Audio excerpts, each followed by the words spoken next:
अजमेर के जवाहरलाल नेहरू अस्पताल में नर्सिंग कर्मी और डॉक्टर का विवाद गहरा गया है।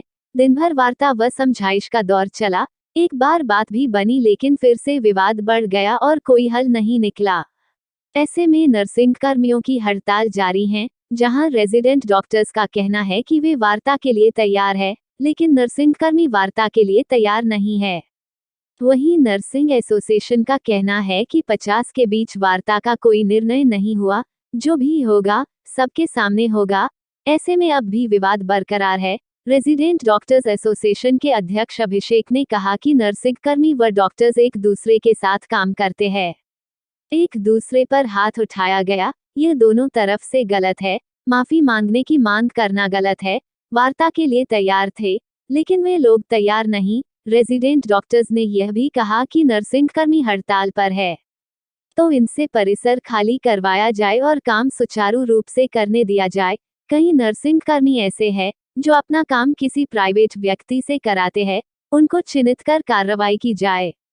जेएलएन अस्पताल के अधीक्षक डॉक्टर अनिल जैन ने कहा कि वार्ता कर समझाइश के प्रयास किए गए लेकिन वार्ता नहीं हो पाई। जैन ने कहा कि नर्सिंग स्टाफ के हड़ताल पर जाने के कारण कार्य प्रभावित हो रहा है, लेकिन मरीजों को कोई परेशानी नहीं हो, इसके लिए रेजिडेंट व इंटर्नशिप की सेवाएं ले रहे हैं। ऑपरेशन भी कम हुए। जॉइंट डायरेक्टर को लिखा है और 100 नर्सिंग स्टाफ की मांग की है।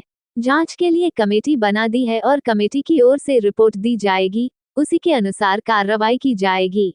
फिर क्या हुआ, किस तरह की बात करें, क्या हुआ? आज सुबह से जो घटनाक्रम चले उसमें हमारा नर्सिंग एसोसिएशन तथा रेजिडेंट एसोसिएशन का नियमित संवाद चालू था और एक निर्णय पर हम लोग पहुंचे थे कि उसमें जो रेजिडेंट है वो और जो नर्सिंग स्टाफ है उन दोनों की तरफ से राजीनामा म्यूचुअल अनाउंस हो जाएगा और 50 नर्सिंग स्टाफ और 50 रेजिडेंट स्टाफ के बीच में ये जो पैक्ट है ये एनेक्ट हो जाएगा और उसके बाद सब लोग अपने अपने काम पर लौट जाएंगे।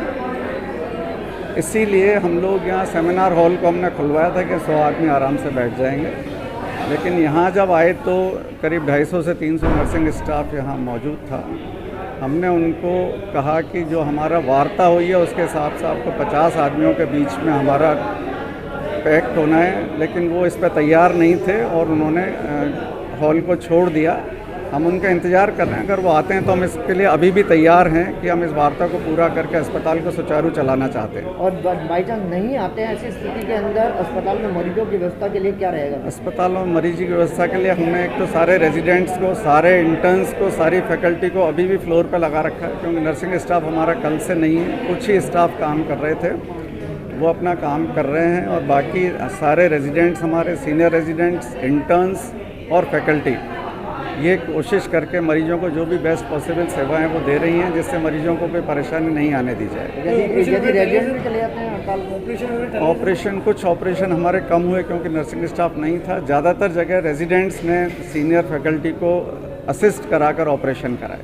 रजिस्ट्रेशन की दिक्कत आ रही है कुछ जगह, दवाई की क्योंकि आउटडोर में नर्सिंग स्टाफ नहीं है। जहां ऑपरेटर्स थे वहां रेगुलर रजिस्ट्रेशन हो रहा है। जो नर्सिंग स्टाफ हमारा रजिस्ट्रेशन कर रहा था उन काउंटर्स पर प्रॉब्लम आ रही है, तो उसके लिए भी हम सॉल्यूशन ढूंढ रहे हैं और तुरंत ही निराकरण हो जाएगा। कोई वैकल्पिक व्यवस्था के लिए नर्सिंग कर्मी मांगे? हमने जॉइंट डायरेक्टर ऑफिस में लिख दिया नर्सिंग कर्मियों के लिए और सीएमएचओ साहब को भी वर्बल भी अवगत करा दिया है, तो वहाँ से जैसे हमें मिलता है उनको भी हम डिप्लॉय करते हैं। हमने 100 नर्सिंग स्टाफ हमसे।